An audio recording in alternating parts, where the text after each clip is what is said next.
Vamos a hablar de la incursión del autodenominado Ejército del Pueblo Paraguayo, que arrancaba en este país bajo algunas ideologías para acompañar los reclamos del sector campesinado y de las clases más vulnerables, los más necesitados, tomando el poder a través de las armas. Vemos a algunos de los miembros que grabaron en algunas ocasiones estos videos para difundir sus ideologías, para dar a conocer que era una lucha de clases entre pobres y ricos.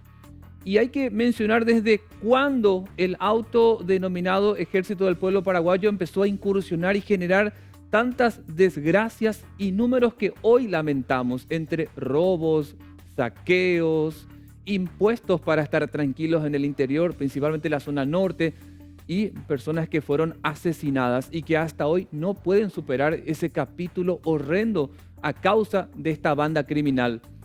Para ir metiéndonos de a poco en la historia de este grupo de los que dicen ser guerrilleros, casi un hermano gemelo de las FARC en nuestro país, vamos a presentarte desde el vamos. Eva, Renato, ¿desde cuándo este grupo empezó a incursionar y generar desgracias en Paraguay? Tenemos unas placas que queremos compartir y que nuestro equipo de prensa preparó para este espacio editorial y dar detalles de lo que tiene que ver con la generación de estos criminales, que en principio se hablaba de que eran 10, después 20, después 40, y después finalmente se mimetizaban porque no se los podía descubrir. Vamos a mostrarte unas placas precisamente que tienen que ver con esos datos. Lo primero, Eva, la primera placa, esta banda criminal, cuando todavía no se llamaba EPP. Asimismo, es el grupo armado clandestino más antiguo e inició con robos en 1997 en Sí. nuestro país. Esto siempre según el Ministerio del Interior, la Policía Nacional. La siguiente placa ya para meternos desde cuando arrancaba como tal, como EPP. Sí, desde el 1 de marzo del 2008 pasaron ellos mismos a autodenominarse Ejército del Pueblo Paraguayo. Desde entonces esta banda criminal empezaba a generar secuestros, terror en el país y desgracias, ni qué decir. La siguiente placa, por favor, directora, para meternos un poco más. Vamos a hablar de los números del EPP. Hasta ahora, oficialmente, se tienen 61 homicidios. Exactamente, y de estos 61 homicidios, 32 fueron civiles, 18 policías y 11 militares. Este es el prontuario del EPP, al menos como vos decías, Diego, el oficial. Bueno, la siguiente placa también otro número de esta banda criminal. 114 ataques a haciendas ganaderas y bases militares. Es lo que también podemos registrar del EPP. La siguiente placa para recordar que hasta ahora los familiares de Félix Urbieta y de Edelio Morínigo siguen pidiendo justicia. Y sabes que, Eva, principalmente la señora Obdulia, la mamá de Edelio, que es un suboficial de la policía, dice que ella cree que su hijo ya está muerto, pero no tiene tampoco cómo demostrarlo, porque hay otra versión de que él supuestamente si está en vida, Parte. sería ya parte del EPP. Pero contanos acerca de cada uno de ellos que sigue lamentablemente secuestrado. Asimismo, en el 2020, pero vamos a cómo iniciaba Félix Urbieta. La fecha de su secuestro fue el 7 de octubre del 2016, hace 4 años. Y la última prueba de vida que tuvimos de Félix Urbieta fue el 7 de febrero del 2017. Y si vamos al caso de Edelio Morínigo, esta bandera prácticamente de nuestro país, la vemos a su madre en muchos eventos. La última vez que la vimos fue en la asunción del presidente Mario Abdo, también pidiendo noticias, pidiendo saber qué fue de su hijo, cuyo secuestro se dio el 5 de julio del 2014. Y la última prueba de vida fue el 22 de octubre de ese mismo año. Desde entonces no se sabe nada de él. 6 años. ¿Te acuerdas que aparecía con Arlan? Sí. Con aquel joven que también fue secuestrado. Y que fue liberado justamente. Y él es un suboficial de la policía. Se había dado una versión de que supuestamente estaba con un grupo de amigos recorriendo la zona. Y en aquella ocasión cuando estaban de caza supuestamente, a los amigos le liberaron los del EPP, pero a él lo mantuvieron en cautiverio hasta hoy día, porque supuestamente se dijo de que realmente era una operación de inteligencia, de que lo que buscaban realmente era con Edelio Morínigo, en esa cacería, dar con esto. Acá está, esta es la prueba de vida. Ahí está Arlan, aparece Edelio, está un poquito más gordito para entonces, según contaban también. Y mira cómo estaban los demás integrantes de esta banda criminal, ¿eh? Mimetizados, digamos, con el ambiente. Pero Diego, la pregunta que nos hacemos todos, después de los últimos sucesos, Porque al parecer el EPP aparece siempre en momentos claves. Sí. Cuando queman las papas, siempre tenemos noticias del EPP. Y lo que queremos, nos preguntamos nosotros desde el Grupo América, ¿cuánto nos cuesta al año las fuerzas de tarea conjunta? Este grupo que realmente se instaló para combatir al EPP, ¿verdad? Hay un monto. Queremos saber primero cuánto nos cuesta y realmente vale lo que cuesta las actividades de la fuerza de tarea conjunta. Tenemos la siguiente placa, directora, precisamente para acompañar la pregunta. ¿Cuánto nos cuesta? ¿Cuánto crees vos, señora? ¿Cuánto crees vos, señor, que nos cuesta la fuerza de tarea conjunta? ¿Y qué es la fuerza de tarea conjunta, Eva? Es la unión de policías y militares con la finalidad de combatir en la zona norte del país al autodenominado EPP. La siguiente placa, por favor, directora. Acá está la respuesta. 15 millones de dólares se destinan del presupuesto general de gastos, o es lo que se destinó al menos en el 2019. Eso nos costó el año pasado las fuerzas de tarea conjunta. Eso nos costó el año pasado combatir al EPP. Y esto también cuesta este año. Esto hay que decir que hasta diciembre se puede ejecutar ese monto, pero acá no termina. Hay un dato más que queremos compartir en cuanto a costo. Mira lo que es para gastos reservados. 6 mil millones de guaraníes para informantes, para aquellas personas que nos puedan decir, vi en tal lugar, tengo datos. Este es un monto también destinado para ese fin. Muchas veces cuando me tocaba ir a Concepción, al entrar en las ciudades principales, están los carteles que dice con las fotografías de cada uno de ellos. ¿Y sabes qué dice, Eva? Por dar información certera sobre cada uno de ellos, 1.000 millones de guaraníes. Han pasado años y ¿sabes qué, Eva? Nadie habla. Nadie se anima. Nadie se anima. ¿Y sabes por qué nadie? Porque no se confía en la policía ni en la fuerza militar de la zona. Es como que la gente, o por temor, porque sabe que si bien da información certera de la ubicación de ellos, va a terminar siendo asesinada.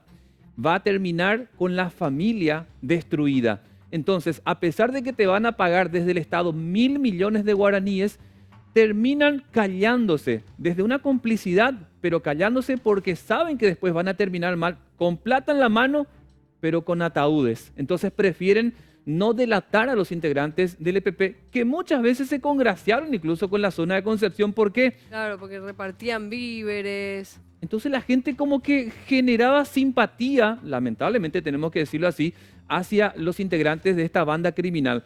Directora, nos queda todavía algo de placa para cerrar esto y ya dar paso también a Renato Talavera, que está con nosotros, y nos preguntamos, esta plata que cada año fue subiendo, porque en principio eran 10 millones de dólares, Eva, cuando arrancaba oficialmente, porque por ley el Estado paraguayo garantiza tener en la zona de San Pedro, de Amambay y de Concepción a los integrantes de la Fuerza de Tarea Conjunta, que son militares y policías, para combatir al EPP. Entonces nos preguntamos, ¿vale la pena, Renato Talavera, seguir pagando por año desde nuestro presupuesto general de gasto de la nación, que ahora se está estudiando en el Congreso?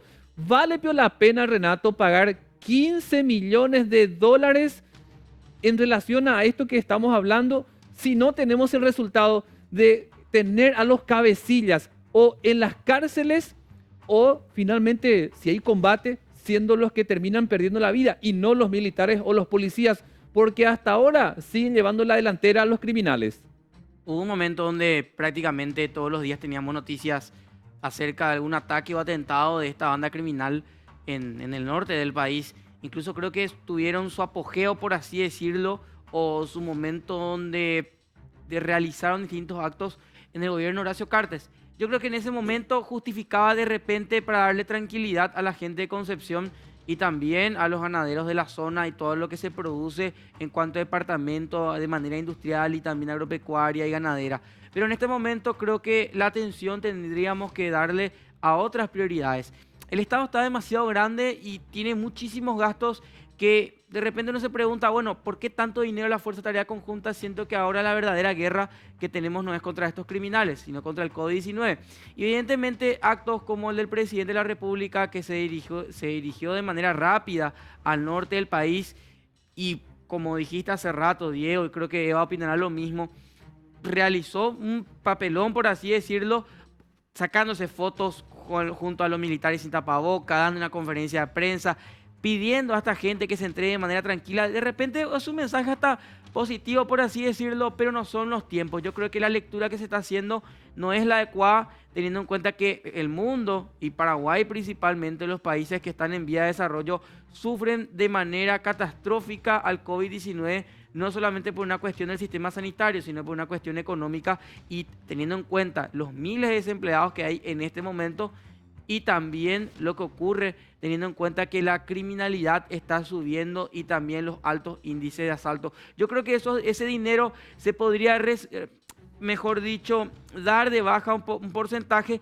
y también ser destinado a lo más prioritario, que en este momento es la economía del sistema sanitario. Claro, Renato, aportando un poco a lo que mencionás, por ahí es un monto que se destina para la seguridad de toda esa zona, pero también hay que tener en cuenta los resultados que han dado, que dio la Fuerza de Tareas Conjuntas. ¿Qué fue lo que nos demostró en todo este tiempo con toda esta inversión, digamos, que está haciendo la ciudadanía? Porque al fin y al cabo esa plata sale de nuestros bolsillos. ¿Qué nos demostraron? ¿Sirve realmente la Fuerza de Tarea Conjunta? ¿Vale que paguemos los 15 millones de dólares al año para que ellos combatan al EPP? Que mucha gente ya perdió también la credibilidad. Dice, no, esto no existe, esto es una cortina de humo. Siempre que pasa algo, aparece el EPP. ¿Cómo en tanto tiempo un grupo que se supone tiene un equipo de inteligencia no pudo dar con 15 o 20 hombres armados?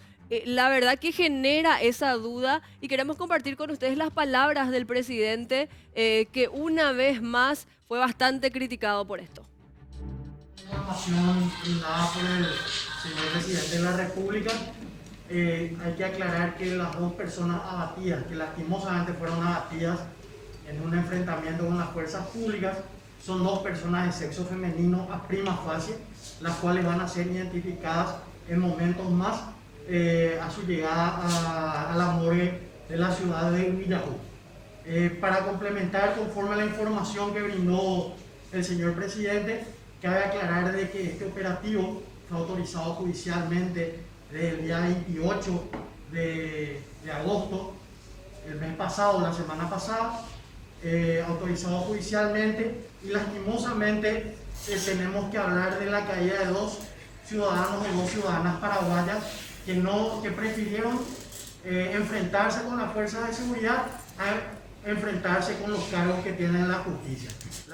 Estamos escuchando al fiscal ayer en horas de la tarde, al lado del presidente de la República. Renato, y yo quisiera adentrarme en una opinión que estaba adelantando y le contaba también aquí a Eva, que me pareció a mí un papelón lo que hizo el presidente de la República. Punto 1. Todos los presidentes en esta era democrática que les tocaba vivir el tema de la criminalidad que originaba en la zona norte del EPP, generalmente el presidente no se iba al lugar de combate. Lo hacía desde acá porque él es el jefe en mando de los militares y basta con un telefonazo como líder para que se dé cumplimiento a esa orden. Acá lo hizo Mario Abdo, entiendo, porque quiso hacer como una propaganda prácticamente para decir, miren lo que nosotros en este gobierno hemos hecho. Pero se encontró con la sorpresa de que aparentemente, porque tenemos que usar todavía este término, aparentemente no es Magna Mesa, que si fuese Magna Mesa era como un trofeo, porque estamos hablando de una lideresa buscada hace mucho tiempo del EPP. No, se encuentran con la sorpresa de que son adolescentes, que son hijas aparentemente de una de estas lideresas que forma parte del EPP. Entonces es un papelón, Rena. No mataron, nadie tiene que buscar la muerte de nadie, pero recordemos que la Fuerza de Tarea Conjunta está habilitada a hacer el uso de la fuerza a través de las armas si hay disparos por responder. Y aquí hubo como tal en este campamento, pero no mataron a las lideresas o a los líderes. Fueron a chiquitos, Rena, con todo respeto.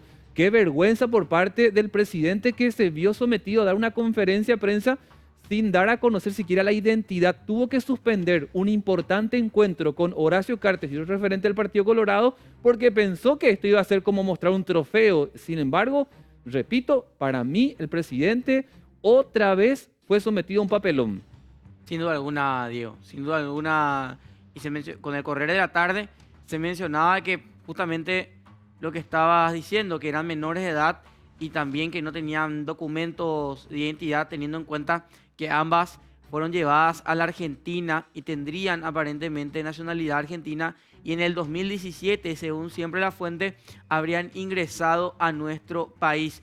Pero lo que llama poderosísimamente la atención es por qué tardaron tanto en dar la identidad o por qué se reservaron tanto, siendo que cuando se tienen este tipo de actos, uno ya tiene, como mencionaste, un trabajo previo de inteligencia, y no estamos hablando de una inteligencia solamente de la policía, estamos hablando de la inteligencia del Ejército de la Nación. Y el presidente va como comandante en jefe en medio de la crisis del COVID-19, se tratan temas importantes en el Congreso, su exministro está siendo investigado por escándalo de corrupción, y bueno, es la prioridad que eligió tener ayer el presidente, y sin duda alguna tuvo un claro error comunicacional, como lo viene arrastrando durante toda su gestión. Así como está hoy, esto para ir cerrando en este espacio editorial, así como está hoy usado este dinero, debería ser redireccionado al menos parcialmente para necesidades urgentes en cuanto a nuestra economía y cuestiones sanitarias. Nos damos cuenta que no están dando resultados, no este año, hace años los integrantes de la Fuerza de Tarea Conjunta, que de algún modo debe seguir combatiendo a este grupo que dicen no supera 20 integrantes, para dar con ellos y en lo posible con vida para que sean sometidas estas personas a la justicia paraguaya para que respondan por sus actos criminales y de generar intranquilidad en la zona de Concepción, Amambay y San Pedro y en otras partes de nuestro país. Deben ser en lo posible detenidas con vida y si no, como autoriza la ley, a través de las armas cuando hay disparos por responder. Pero en lo posible hemos visto que durante todo este tiempo o fueron usados para cortina de humo cuando las papas quemaban para el gobierno porque supuestamente iban a dar información relevante que no aparecía. Eso ocurrió en todos los gobiernos y lamentablemente sigue ocurriendo en este, en el que no encontramos el resultado que se espera para estos 15 millones de dólares que anualmente se destinan para esta institución que hasta ahora no está dando el resultado que todos estamos esperando.